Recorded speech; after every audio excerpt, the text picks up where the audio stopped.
مزگفتا مزن نیشانه و پناسه ها قضای آکریه و بریا 1416 سالان له سردمه عبدالله کره عمر خلیفه بسلمانان هاتیه آوا کرنو رول پیگهاندنا ملایو فقیان هبویو نهادا جی پیمانگه ها اسلامی تدایو خودی چندین خواندوانایو ایک جکونترین مزگفتن هرما کردستانه مزگفتا هما کونتری الهاکری كوهاتيا دانان و دامزراندن مزقفتا مظنة آكرية كنت بيجن جامع الكبير هب مزقفتا كفنترين مزقفتا نل آكريبتني لكردستانش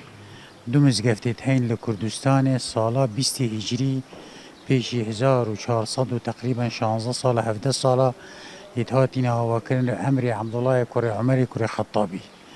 یک لوان مزگفت آکریه مزنه و یا دویش مزگفت خورماله لوارزگاه سلیمانیه.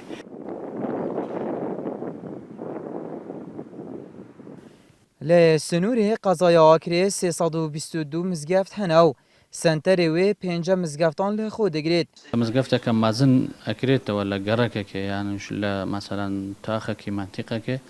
اگر زور مزن بیو او نوشکر دوسه مزگفته بخواه بگیرید لوی کاتش امدشین او مزگفته کت که راکن راگرین با استشاره مدیریه وزارته و جامعه مزن که اکریتو بیتا بدیل بوان 322 مزگفته لگه 4 کنیسه و 4 تکیه و 67 هولید بونین آینی لو 322 مزگفتانه 204 مزگفت و تاری هینیان تیده انجام دادرید لمرکز قضاش جاره 21 خطبه اکرید آکریه باجرکه ده کونده آینین جدا تیدا هنو نهاجی مسیحی و بسلمان جه خواته دا دگرنو ده کونده جوهی و آینه زردشی جی تیدا هبویو گلک کولان جی بناوه وان سردمانه مینا آکریه و چوستیانو مقیم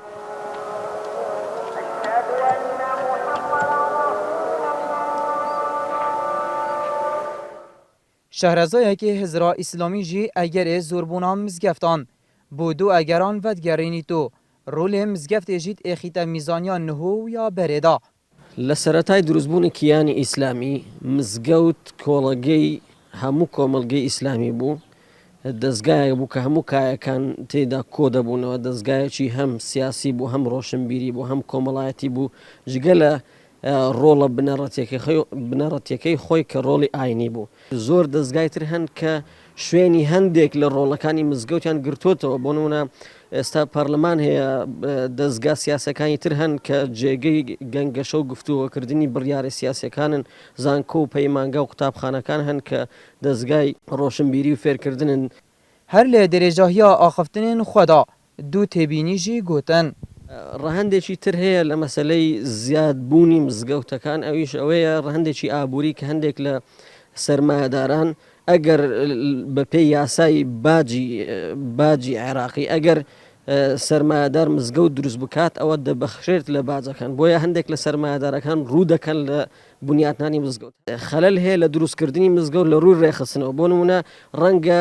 گەڕەکێک دوو مزگەوتی هەبێ یان سێ هەبێ گەڕەکیشی هیچ مزگەوتێکی نەبێتن دەنگی مزگەوتەکان زۆر بەرزە دەبینی دەنگی مزگەوتی ئەم گەڕەکە دەگاتە 4-5 گەڕەکی دەوری خۆی هەروەها ئەو مزگەوتەش بۆیە دەنگەکان تێکەڵ دەبن دوجار ڕەنگە تۆزە قەرەباڵی دروست بێت مزگفتا مزن کلتور و ناسنامها باجاره آکریه